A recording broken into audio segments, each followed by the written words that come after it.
Syllabus जारी करेगा। Subject परीक्षा पैटर्न पूर्णांक की इसमें पूरी जानकारी दी जाएगी।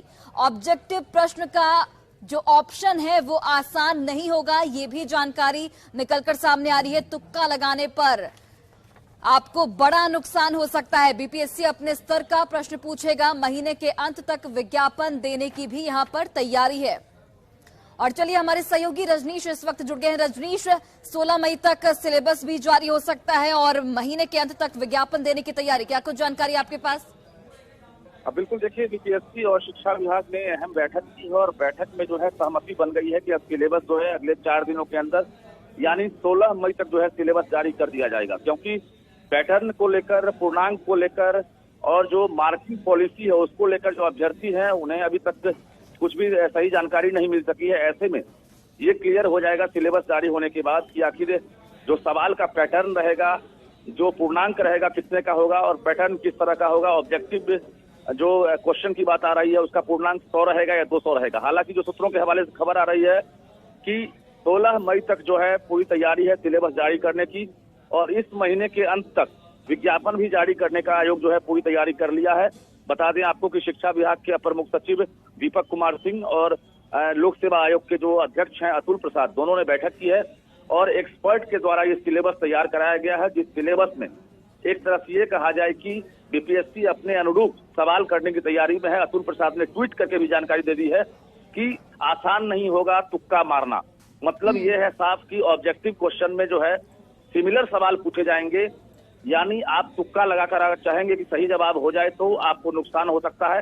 हालांकि ये भी साफ है कि नेगेटिव मार्किंग नहीं होगा, यानी जो हेडमास्टर की तरह जो परीक्षा होने वाली है, पहले ही इशारा मिल गया है कि जो पैटर्न होगा हेडमास्टर की जो परीक्षा इससे पहले आयोग ने लिया है उसी आधार पर परीक्षा टीचर बहाली में होगी।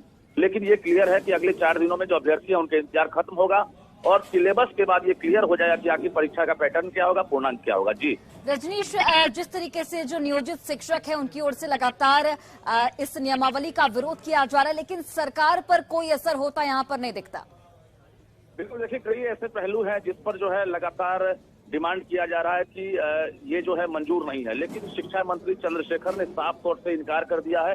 कहा है कि नई शिक्षक नियमावली जिस पर कैबिनेट ने मुहर लगा दी है और जिसकी अधियाचना बीपीएससी को ही भेज दी गई है, यानी उस पर अब कहीं से कोई बदलाव नहीं होगा और इसी आधार पर 1,78,026 पदों पर बहाली होगी। जो नई नियमावली बनी है उसमें कोई बदलाव नहीं होगा। बता दें 6 to 8 में जो वैकेंसी कम है, यानी जो सीटेट बीटेट पास अभ्यर्थी हैं वो लाखों की संख्या में है और ऐसे में बहुत सारे अभ्यर्थी वंचित हो जाएंगे टीचर बनने से। तो ऐसे में जो नियमावली है उसको लेकर भी विरोध है और सीट कम है उसको लेकर भी लगातार विरोध चल रहा है। जी चलिए रजनीश, बहुत बहुत धन्यवाद तमाम जानकारी हम तक पहुंचाने के लिए। तो बड़ी जानकारी आप तक पहुंचा रहे हैं शिक्षक बहाली को लेकर।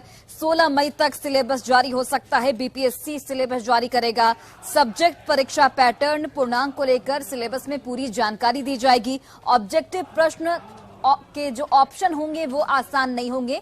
ये बीपीएससी की ओर से बकायदा एक ट्वीट किया गया है जिसके तहत ये जानकारी साझा की गई है। तुक्का लगाने पर नुकसान हो सकता है, ये भी जानकारी साझा की गई है। अपने स्तर पर बीपीएससी जो प्रश्न पत्र है वो जारी करेगा। जो परीक्षा का जो पैटर्न होगा वो बीपीएससी के स्तर से जारी होगा। महीने के अंत तक विज्ञापन देने की भी यहाँ पर तैयारी है।